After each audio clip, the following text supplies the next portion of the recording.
afternoon, good evening.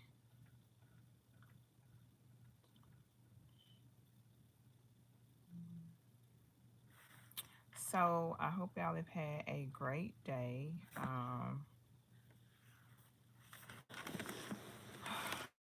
My day was quite interesting. Um, we are going to be reading chapter 17 through 20, still in Job. And I looked at the plan, and we are actually going to finish all of Job before moving on. God bless me. Before moving back um, to Genesis. So I'm going to go ahead and get started. Father God, me as I read your word. Bless those who are watching. Watch over us. Help us to interpret and get what you want from the word. And let's get started. So again, I'm reading from um, my parallel Bible. And I'm going to start with chapter 17. I'm reading out of the Amplified. I think that I want to,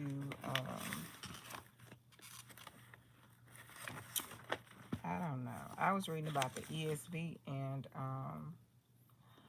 there's a lot of debate about scriptures being taken out of some of the newer translations. And supposedly they were taken out because the new discovery of certain um, biblical transcripts, I think, show that those weren't originally in the Bible like they are in KJV. So I'm still praying about that. But we're going to go ahead and get started. Um, so far, Job has been going back and forth with his friends as they are trying to talk to him about his indiscretions that he has not committed. And he's constantly telling them that he has not done anything. So now we're just going to pick up with Job speaking. So it says, "My spirit is broken, my days are extinguished. The grave is ready for me. Surely there are mockers and mockery with me, and my eyes gaze on their obstinacy and provocation. Give me a pledge, a guarantee, a promise with yourself. Acknowledge my innocence before my death. Who is there that will be my guarantor and give security for me? But the Lord have closed their hearts to understanding. Therefore, you will not exalt them by giving a verdict against me. He who denounces and informs against his friends for a share of the spoil, the eyes of his children will also languish and fail. But he has made me a byword and mockery among the people, and I have become one in whose face people spit. My eye has grown dim, unexpressive because of grief. All my body's members are wasted away like a shadow. The upright will be astonished and appalled at this, and the innocent will stir himself up against the godless and polluted. Nevertheless, the righteous will hold to his ways, and he who has clean hands will grow stronger and stronger. But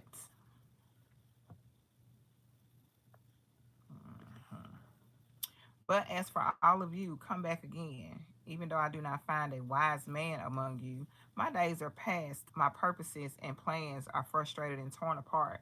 The wishes of my heart are broken. These thoughts try to make the night into day. The light is near. They say in the presence of darkness, but they pervert the truth.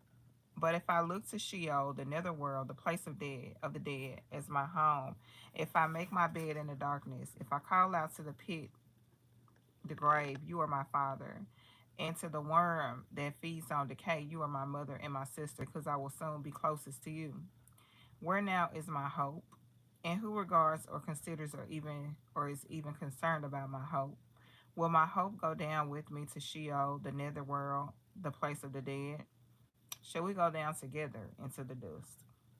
So Job is still kind of talking about about death. Um, so the title in the New American Standard Bible is Job says he has become a byword. So now we're gonna hear Bildad, who is one of his friends, respond to him. And then Bildad the Shuhite answered and said, "How long will you hunt for words and continue these speeches? Do some clear thinking and show understanding, and then we can talk.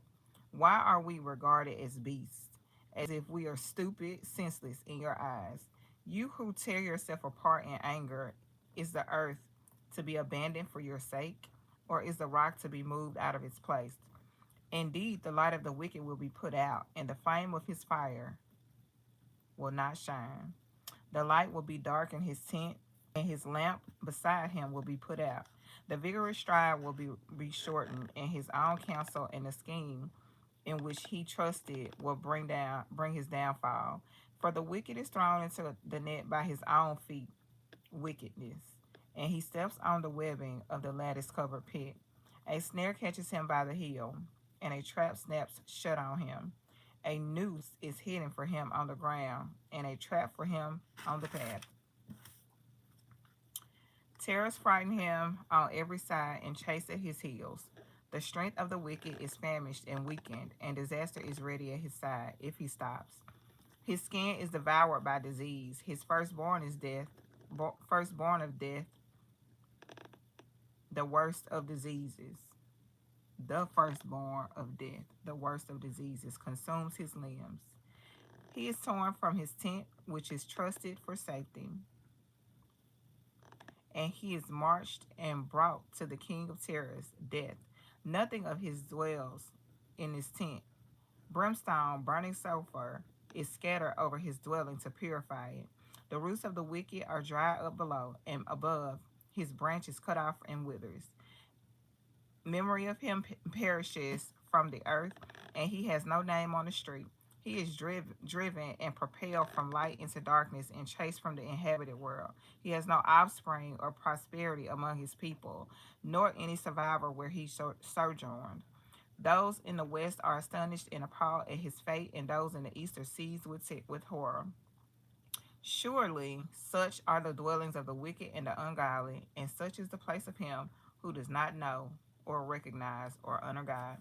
So Bildad is saying that Job is really out of order in the way that he is handling his relationship with God.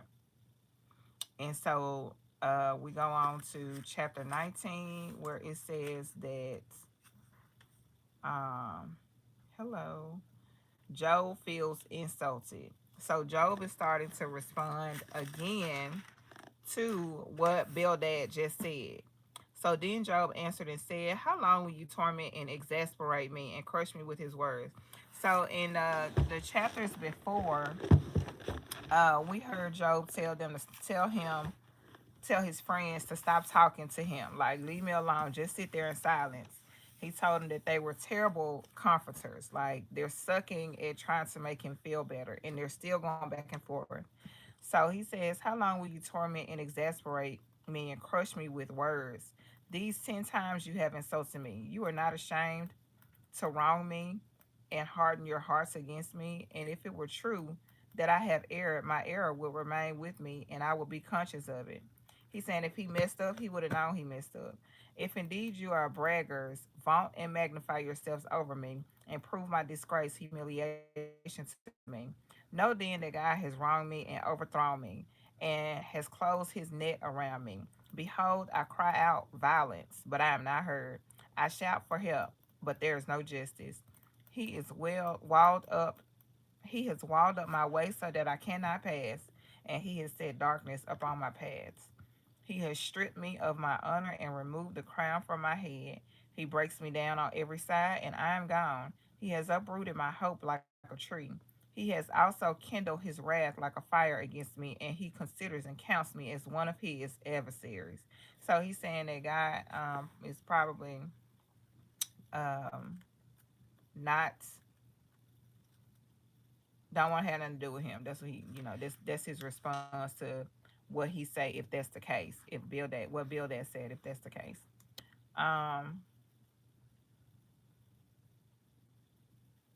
His troops come together and build up their way, and siege works against me and camp around my tent. He has put my brothers far from me, and my acquaintances are completely estranged from me. My relatives have failed me, and my intimate friends have forgotten me. Those who live temporarily in my house and my maids consider me a stranger. I am a foreigner in their sight. I call to my servant, but he does not answer. I have to implore him with words. My breath is repulsive to my wife. So if you remember, his wife told him to curse God and die. And I am loathsome to my own brothers. Even young children despise me. When I get up, they speak against me. So he is like he's in some area. He is not in his house right now, but because he has these swords and stuff on him, he is not in his house. Him and his friends are, I can't remember where they are. I have to go back and look. But yeah. Every young child despises me.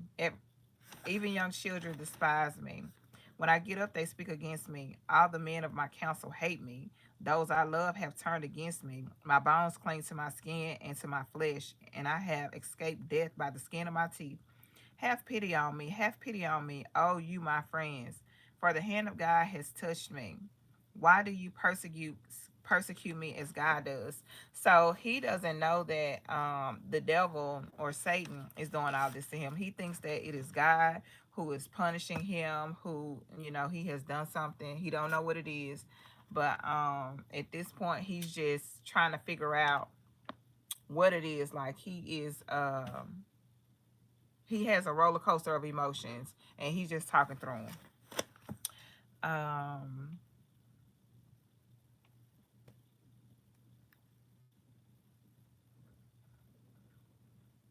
why do you persecute me as God does? Why are you not satisfied as my flesh with my flesh is anguish? Oh, that the words I now speak were written. Oh, that they were recorded in a scroll, that with an iron stylus and molten lead they were engraved in the rock forever. For I know that my Redeemer and Victor lives, and at the last he will take his stand upon the earth. So even in that, he turned around and he was like, I know who God is. I've been trusting in him all my life. And so even though I'm going through this right now, I know my redeemer lives. Even after my mortal skin is destroyed by death, yet from my immortal flesh will I see God. He still has faith in God.